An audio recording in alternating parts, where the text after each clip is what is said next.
তাদের ম্যানিফেস্টোতে আছে যে মুসলমানদের ফরজ না শুধু ওয়াজিব পর্যন্ত 100% যে ফুলফিল করবে সেই একমাত্র সদস্য হতে পারবে। লোক দেখানো একটা কারুকার্য তারা করতেছে। সিরিয়াস নিচ্ছে কি জামাতকে ভয় পেয়ে, জামাতের সাংগঠনিক যে সক্ষমতা তার নিয়ে এখন পর্যন্ত যা প্রস্তুতি, অন্যদিকে নিজেদের অপ্রস্তুতি বিএনপি সেখানে সেটাকে তো বিএনপির আমরা ধারে কাছেও মনে করি না।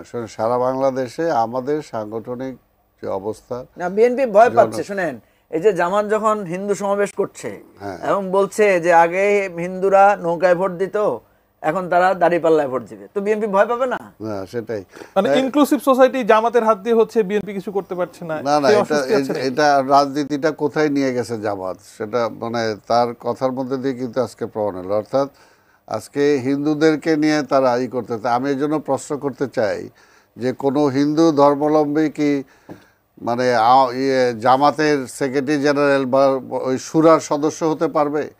তাদের সংবিধান বা তাদের যে ম্যানিফেস্টো আছে সেটাকে কাভার করে?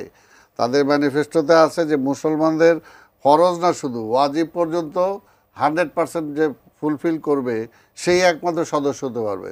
তাহলে একটা হিন্দু কীভাবে সেখানে? তার মানে এটা একটা ভুয়া, এটা একটা সম্পূর্ণ একটা মানে লোক দেখানো একটা কারুকার্য তারা করতেছে। তবে আমি যেটা বলবো, দেখেন এখানে যে বিষয়টা সব বলতে চাই যে বিএনপির ভয় পায় না। বিএনপির বিষয়টা হলো যে বিএনপি তো একটা রেসপন্সিবল দল, কারণ আমরা মনে করি যে আজকে আমাকে রাষ্ট্র ক্ষমতায় যাওয়ার জন্য আমরা প্রস্তুত।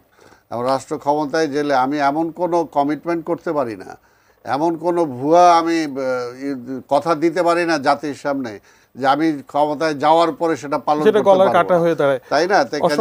কাজে বিএনপি তো অন্যদের মতো সেটা বলতে পারে না। অন্যরা যেমন বললাম না আজকে এইটা বলেন, এটাকে তারা যেভাবে করতেছে হিন্দুদের এই বিষয়টা নিয়ে, এটা কি তাদের কোথাও কোনো কাভার করে? সেই দায়বোধের চিন্তাটাও বিএনপিকে করতে হচ্ছে। আমরা তো জানি যে যদি সালাম ভাই হিন্দুরা কি ভোটার না? না, ভোটার ঠিক আছে, কিন্তু বলতেছে তার দলের মেম্বারশিপ সে দিবে কিনা।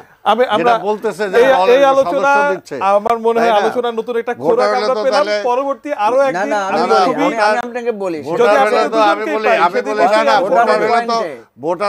ভোটারের প্রশ্ন তো কাদিয়ানিরও তো ভোটার না। আমার কথা হচ্ছে, আমাকে একজনে কিন্তু এই প্রশ্ন করেছে সালাম ভাই, শিওর। আমাকে একজনে বলেছে যে জামাত যে মানে হিন্দুদেরকে নিয়ে হিন্দু সমাবেশ করেছে, তাহলে সে কি কাদিয়ানীদেরকে নিয়ে